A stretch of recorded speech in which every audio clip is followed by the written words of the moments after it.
Hey funnel builders, how do you increase open rates, increase click rates, increase sales conversion rates, and reduce marketing costs, all while doing something which most people will do anything to avoid, and that's by encouraging people to unsubscribe from your email list.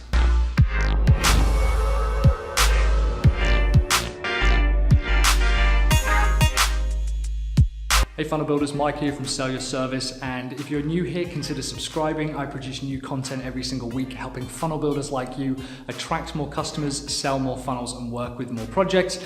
In the meantime, head to the description below where I've got some training on how to choose the right niche for your marketing funnel business.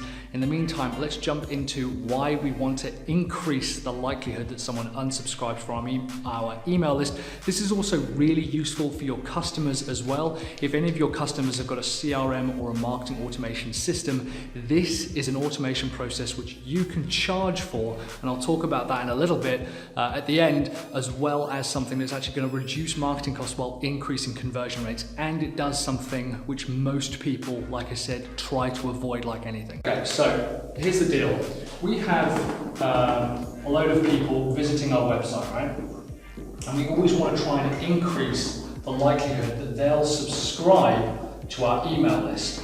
And the problem is that as this goes up over time, the quality of that email list declines. I know guys who have got 10, 15, 20, 100, 150,000 email subscribers, but their open rates are really low, their click rates are really low, which means that their marketing spend is really, really high. Because if you've got like an audience of 150,000 people and only 0.1% or 1% convert, that increases your marketing cost. If you're able to reduce the amount of people on your email list, but keep your conversion rates relatively similar, you actually reduce your marketing spend. First of all, you'll spend less money on your CRM because obviously your list quota will be much lower and you'll only have a few thousand as opposed to 100,000. You could still have it at 100,000, but also what you're doing is increasing something called list hygiene when you actively encourage people to unsubscribe from your email list.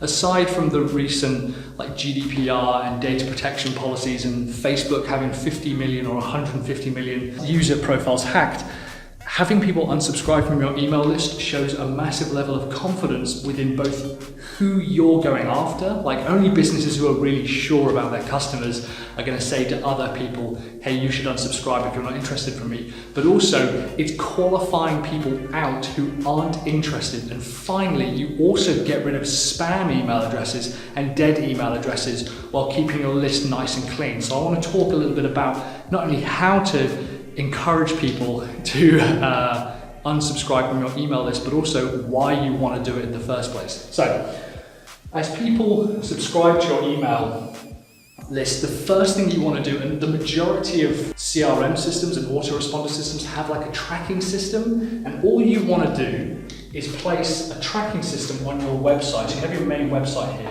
which means that anyone who is registered with your CRM, for example, we use ActiveCampaign and they have all of this, like ActiveCampaign's got all of this. I'll put a link to the description below to our affiliate link for ActiveCampaign. And anytime someone visits the website, I tag them as engaged. Now, they could visit the website on their own volition. Maybe they see one of our remarketing campaigns, maybe they see one of our blog posts on Twitter, maybe they see one of our posts on Facebook, maybe they go there from a newsletter. It doesn't matter what the traffic source is. If they visit the website, they are tagged as engaged. We also separately have an automation system running in the background, which over time degrades the quality of someone who is engaged. At the top, if they have recently been to the website, they're engaged. So I say, great, that's where they are now. Now over this, if I say, if the lead hasn't visited the site in over 30 days, I will say they are unengaged and I will tag them as unengaged. What this then does, this then sends off a completely separate automation on this side, which basically says anyone who is tagged as unengaged, send them a series of emails trying to get them back to visit the website. So what I'll then do is send, I think our particular one is about 3 emails, and I'll send like this is our best blog post, like our most popular blog post, and we'll really focus on like the subject line. I really want a high open rate on this. I'll also send a wrap up, which is kind of like saying to them, this is what you've missed in the last 30 days. So it's kind of a few bullet points. It's actually an RSS feed of our blog posts, and I just take our blog post titles from the last 30 days, I put it in the email, and I say, this is what we've published in the last 30 days, so this is what you've missed. And the last one as well, again, I think is another best of. Now in truth, you could send 5, you could send 10, you can send as many as you want. The trick is that these here are designed to be spaced 1 to 3 days apart. So if someone is tagged as unengaged, I'll say, hey, did you check out my YouTube video on why funnel builders shouldn't use ClickFunnels? Or have you seen my blog post on how you can increase your revenue from $10,000 to $100,000 a month? So I'll choose something that's quite low hanging fruit that most people are going to want to click on. And if they click on that, because they then visit the site, they are then tagged as engaged. Now, our automation system says if they're tagged as engaged, remove the unengaged tag, and if they're tagged as engaged, remove them from this automation. What this does is if someone loses their email address, or they move companies, or they change business names, or they become uninterested in what it is that they've got to say, maybe they don't like some of the stuff that I'm saying, maybe they don't kind of resonate with whatever it is that I'm doing, they're not going to open any of my stuff. This eventually says to them, if you don't click here, if you don't resubscribe, and we use all sorts of tactics. I'll say, hey, I've got some bonus content for you. I've got a hidden gift for you. If you click here, if you want to show me that you're still interested, you can change your email address. We go into some really kind of clever tactics. But the idea is that as soon as someone says no, basically over time they're saying to me, no, I don't want to hear from you, Mike. No, I'm not interested in any of your content. No, I don't want to read any of your content. No, I don't want to visit your website. Eventually it will unsubscribe them on automation. It'll actually remove them from a list. And the way that we do that is we actually tag them with unsubscribe automation, and that then sends them through a process where they're deleted. They're actually still kept as a contact.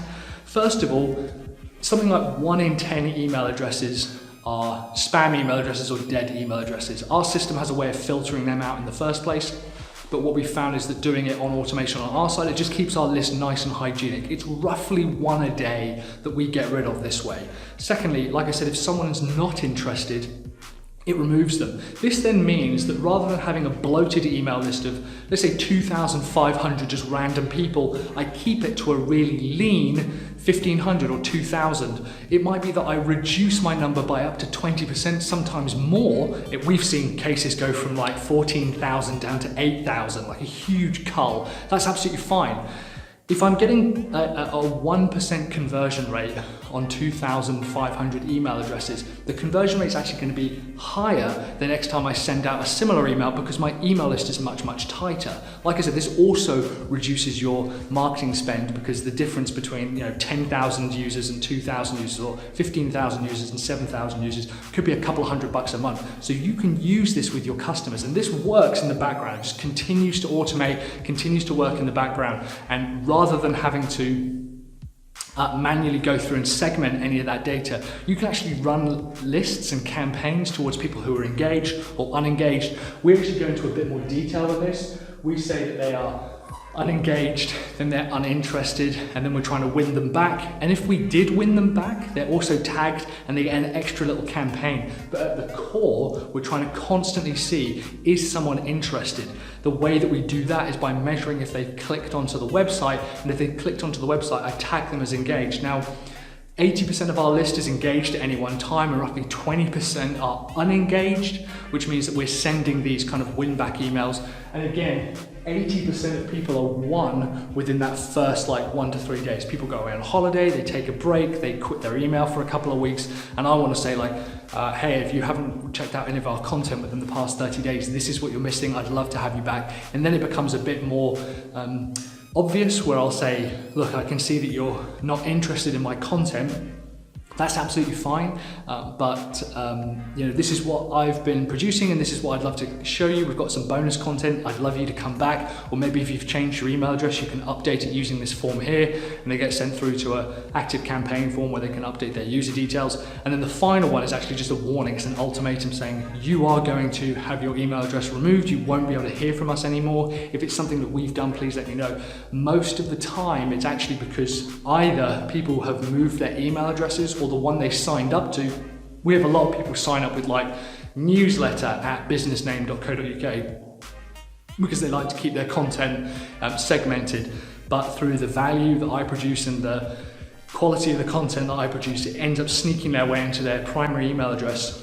It also means that if people misspell an email address and our opt-in form doesn't capture it, it just gets filtered out. So yeah, our unsubscribe rate is actually higher than most people. Interestingly, on my report, although we have an automated unsubscribe system, it's still lower than the industry standard. And I think an enormous amount of that is down to the quality of the content that we put up. But this is something that you can put towards your customers, and you can charge them $79 a month. You can set this up and have it running in the background, where from now on, they will constantly have their data cleaned, and you can say to them a report at the end of every single month, this is how many email addresses you subscribed, this is how many were unsubscribed, and this is how many were cleaned using this email hygiene system. So that's why you want customers and leads to unsubscribe from your email list, and how you can do this for customers as well. If you're new here, like I said, consider subscribing. My name is Mike from Sell Your Service. I help funnel builders like you generate more clients, attract more income, maximize your income potential through selling more marketing funnels.